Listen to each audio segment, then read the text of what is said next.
Então, vamos lá, pessoal, boa noite. Bem-vindos a mais um Astro Sessions. A ideia desse mês é falar com o Rodrigo Pecchiai, um amigo, um grande profissional que tem nos ensinado muito aqui nessa trajetória, né, com famílias empresárias, com famílias de diferentes estágios, tamanhos, realidades, gerações. E o Rodrigo, ele tem uma especialidade e uma experiência, né, com essas famílias e com a longevidade, né, a jornada de longevidade que essas famílias vão crescendo e vão se desenvolvendo, uma vez também entendendo todas as suas dificuldades, limitações, né, questões comportamentais, crenças formadas ao longo do tempo e como principalmente resolver isso, né? A gente sabe mais do que nunca que essa é uma realidade do nosso mercado, né? Então a maioria das empresas são familiares, né? A força motriz da nossa economia, né? Quem empregam aqui os nossos profissionais no Brasil, sobretudo, em sua maioria são as empresas familiares. Então nada mais justo do que entender como, né, de fato, acolher e entender as peculiaridades desse mundo de empresas familiares, tá? Bom, apresentando o Rodrigo, ele tem mais de 20 anos de experiência, né, trabalhando aí com famílias empresárias, né, com governança familiar e governança corporativa. Rodrigo é advogado, né, por formação, uh, mas especialista também na implementação aí de várias estruturas, né, como estruturas que envolvem aí os agentes de governança, né, as partes relacionadas, desde secretários de conselho, membros de conselho de administração, vários CEOs que ele acompanhou aí ao longo da carreira dele, enfim, tem uma trajetória belíssima também, inclusive contada em um livro, né, em uma obra que ele criou e desenvolveu, que foi lançada ano passado, que foi a oportunidade que eu conheci.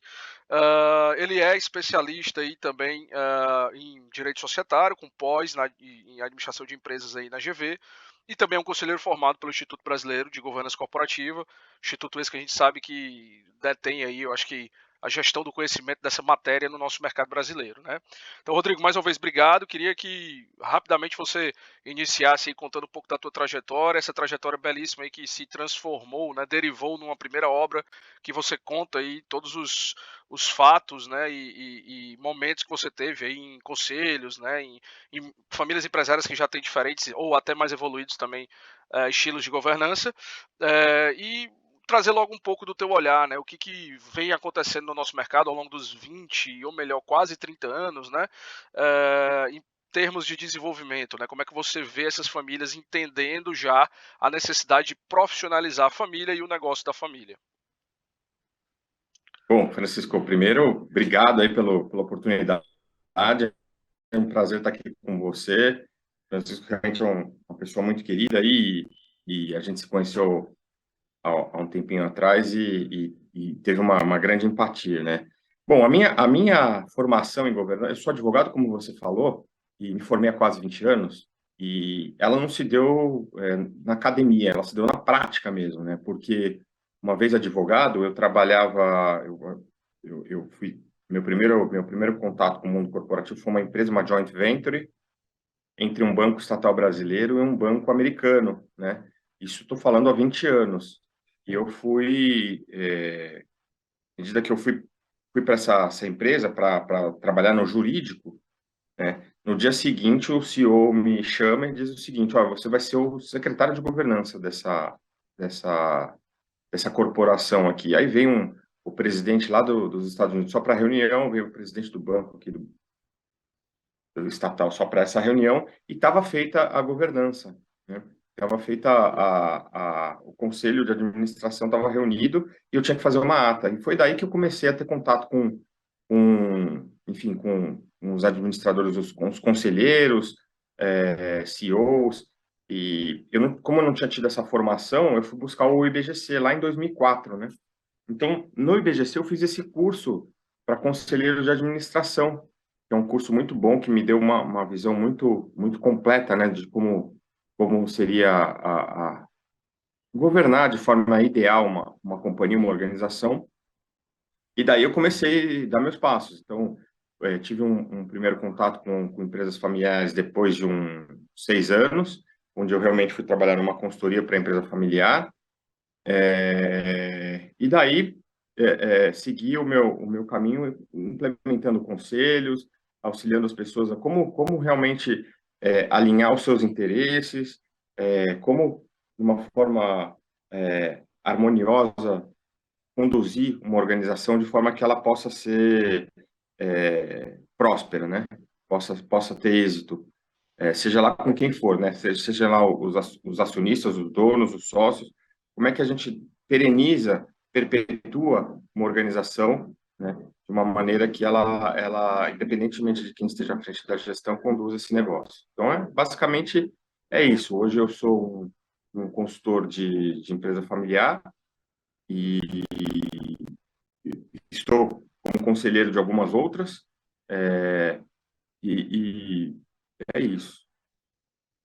Perfeito. Rodrigo, ao longo da tua trajetória, e é um pouco do que eu tenho visto hoje aqui na Astor, né, nessa posição de multifamily office, a gente tem o prazer, e aí muito provavelmente também no seu ofício você tem esse prazer ao longo da sua carreira, de conversar com diversos tipos, né, e diversos tamanhos, diversas características de empresas ou de famílias empresárias, melhor dizendo assim. E a gente começa a perceber que você tem, né, no lado empresarial, que é um lado de negócios que a gente talvez já esteja mais acostumado. Como eu lhe conheço um pouco mais, eu sei que você também veio de uma família empresária. Eu acho que depois você pode falar um pouco da sua experiência, mas a gente também vê o quanto é forte, né, o lado emocional. Então, quando você fala de gestão, eu costumo dizer que a governança, para mim, se a gente quiser traduzir, como é uma palavra que eu sei que tem sido muito falada ultimamente, mas a governança, eu gosto de traduzir como uma profissionalização da gestão ou a gestão profissional, seja na corporação, seja na família, né? Então, quais são os mecanismos que a gente vai implementando para ir desenvolvendo isso, em prol, né, de perpetuar o negócio. Então, a companhia precisa ser rentável, precisa passar por, né, diversos anos, gerações e ciclos econômicos, em prol também da harmonia da família, né? Porque todas essas regras, à medida que a família vai criando mais patrimônio, vai criando mais ego, então a governança ela vai ficando cada vez Verdade. mais necessária. E a minha pergunta é, assim, até parafraseando o Jim Collins lá, que faz o estudo, por que as empresas alcançam a excelência, né? E por que duas empresas têm tudo para dar certo e uma de escola, né? E a outra fracassa. Uh, na tua experiência, Rodrigo, e acompanhando essas famílias empresárias, né? Quais que são os fatores aí preponderantes que você vê? Poxa, as famílias empresárias que conseguem fazer isso, conseguem entender isso, elas têm uma taxa de sucesso no negócio e na família maior, né? Então, queria ouvir um pouco da tua experiência em relação a isso. Muito bom, Francisco. Eu costumo dizer o seguinte: independentemente da natureza jurídica, societária, se ela é familiar, se ela é uma multinacional, se ela é uma joint venture, se ela é o que for, né? Se ela é até uma filial, eu costumo trabalhar, ainda que de forma muito sutil, assim, o desenvolvimento pessoal, né? O autodesenvolvimento das pessoas, porque eu acredito muito que um sistema só funciona se as pessoas que fizerem parte daquele sistema elas forem felizes, né? Elas se encontrarem naquele ideal para que elas existem, né? Enfim. E eu acho assim, o segredo do sucesso é quando você consegue, em qualquer das operações, seja numa sucessão, seja numa passagem de bastão, seja lá o que for, quando você consegue transferir o DNA daquele que inventou, daquele que fundou, daquele que criou, para aqueles que vêm depois, né? Porque o DNA é assim como numa pessoa física e numa pessoa. Eu costumo dizer que o DNA ele é igual numa pessoa física e numa pessoa jurídica. Claro que na pessoa física ele é biológico, mas numa pessoa jurídica, ele tem a sua importância. Por que as empresas, em fusões e aquisições, às vezes não dão certo? Porque nessa operação, né, não se passou de uma forma organizada aquilo que ele queria quando foi criada a empresa, aquilo que passava na mente. Obviamente que você tem estágios de multigerações, e o segredo do sucesso é quando você consegue cativar, engajar os que vêm depois, né, para aquilo que você quer. Então, eu costumo dizer que o segredo do sucesso é quando você consegue despertar na próxima geração aquela sementinha para que ele dê continuidade ao negócio, né? Então, eu vi um movimento muito, muito forte do agro, por exemplo. Antigamente, eu digo, há uns 10 anos, 15 anos, essa, os jovens não queriam saber do agro. O agro, pô, o pessoal ia viajar, ia para fora do país, ia se desenvolver, ia fazer outras coisas, ia buscar tecnologia, não sei o quê. Hoje não. Hoje eu já vejo que os jovens, por exemplo, no agro, voltam, eles querem trabalhar com agro, né? Então, isso despertou uma série de questões que fazem com que eles queiram voltar a trabalhar no negócio da família. Então, eu acho que também quando você trabalha a consciência das pessoas, e quando as pessoas tomam a consciência de que aquilo lá é, e- uma coisa importante para a família, e o fundador trabalha o desapego, né? Não o desapego material, eu digo o desapego emocional mesmo, né? Daquilo, ele consegue dar continuidade ao negócio. Então, eu acho que é muito sutil esse aspecto. Não existe uma receita de bolo, mas eu diria assim, trabalhar o autoconhecimento, o autodesenvolvimento pessoal, depois trabalhar isso em conjunto com o sistema, identificar a necessidade realmente de você ter um organismo, como um conselho, um comitê, ou um grupo, você não precisa necessariamente ter tudo, né? Não é porque a gente, fato de você ter bem separado os papéis daquilo que é de coisa de família, aquilo que é coisa de empresa, do mundo corporativo, aquilo que é coisa de patrimônio, você ter essa lucidez já é muito importante, mesmo que você faça uma reunião só onde você trabalhe todos esses aspectos, começando assim, né? Então, eu acho que é por aí.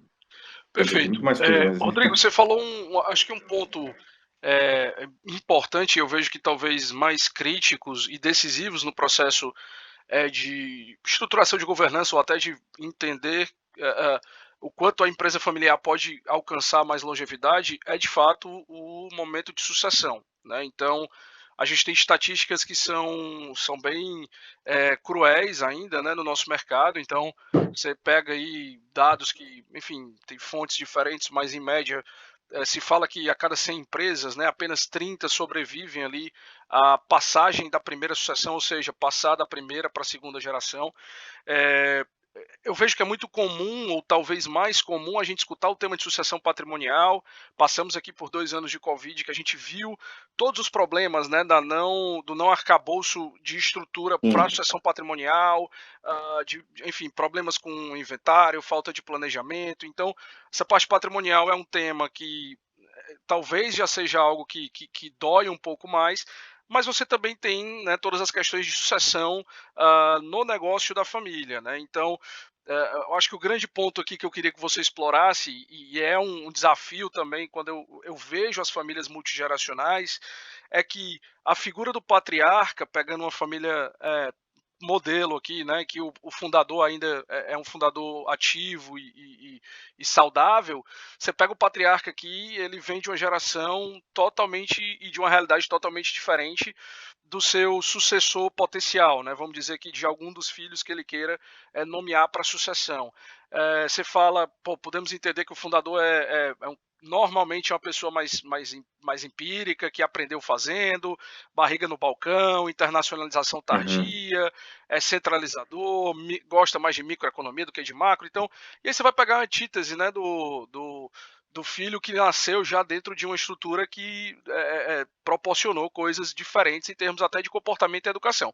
E tem a questão geracional, não tem jeito, né? Estou falando aqui de um fundador de 70, 80 anos e um potencial sucessor de 40, então são de gerações Uhum. diferentes. Então, como trabalhar isso, né? E muitas vezes como entender talvez a ausência de vocação, né? O que eu vejo são casos desde o patriarca quer porque quer que o sucessor seja o filho homem, mas quem tem vocação é a filha mulher, ou tem que ser o filho mais velho, mas quem tem vocação é o filho caçula. Então, como lidar isso? Porque às vezes a família também não vai ter nenhum sucessor natural, e aí você vai ter que passar por esse processo Uhum. de profissionalização, trazendo executivos de mercado. Então, explora para a gente um pouco mais a sucessão aí, corporativa principalmente. Então, Francisco, você sabe, é muito bom esse tema, porque às vezes parece uma coisa tão difícil, é tão simples. Ontem mesmo eu fiquei com o fundador, eu fui almoçar com o fundador para explorar esse assunto e a gente conversou. Cheguei ao meio-dia e saí às 6 horas da tarde desse almoço e foi muito rico. O que que eu acho na sucessão? E é para a gente desmistificar. A sucessão é quando o fundador, o criador, o empreendedor, entende que ele tem um papel de professor, passar tudo aquilo do jeito que ele aprendeu para quem quer que seja, né? E aí a gente tem uma outra discussão para escolher quem é essa figura. Mas eu costumo, são dois pontos. Primeiro, esse do ensino. Então, ele tem que entender que ele é um professor, ele deixa de ser pai, ele deixa de ser o dono, ele vai passar a ser um professor e ele vai acreditar que naquele processo que vai durar 6 meses, 1 ano, 5 anos, que seja, para ele se suceder, ele vai passar ensinando. E que é tudo aquilo que ele acha e acredita que vale a pena. O segundo é quando ele entende, esse empreendedor, esse fundador, que o processo de tomada de decisão que ele faz mentalmente em milésimos de segundo sozinho, ele vai passar a dividir com outras pessoas. E também aí eu peço licença para tirar o nome das pessoas. Não é filho, são os profissionais que vierem a fazer parte daquele grupo. Maravilha. E tem um negócio importante, Rodrigo, que eu acho que você falou agora nesse exemplo do construir um hotel, enfim, você acaba. O fundador muitas vezes parece que ele sempre é a pessoa mais difícil no processo, né? Normalmente eu pelo menos vejo que na maioria dos casos parece que ele é o vilão, ele é o cara, né, que é mais difícil de largar, obviamente com toda a sua razão de ter construído tudo aquilo e de não saber provavelmente viver sem aquilo. Mas em muitos casos, né, eu vejo que há uma dificuldade da família também em conduzir o momento atual, o momento exatamente posterior a essa sucessão, com o fundador, com o cuidado, né? Eu me lembro de uma reunião que eu fui apresentar a estrutura de family office, falei tudo que a gente poderia ajudar a família, e o fundador bateu na mesa e brincou, beleza, mas eu não vou ter nada para fazer, então não vai ter graça, né? Então, eu acho que esse processo de condução também passa um pouco pelo cuidado, porque são casos, aí, inclusive, que você já deve conhecer muito, de até afetar a saúde mental do fundador. Se você tira tudo que ele mais ama na vida, que é ir para aquele negócio 6 horas da manhã, sair 10 horas da noite, né?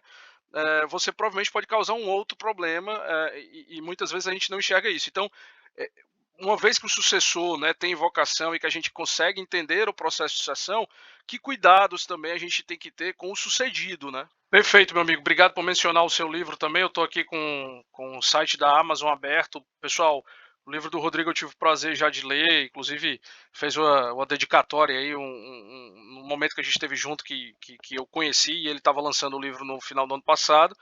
É o Conselho de Administração na Intimidade, né? E fala também aí enfatiza todas as questões de ESG, né? Temáticas que são temáticas importantes.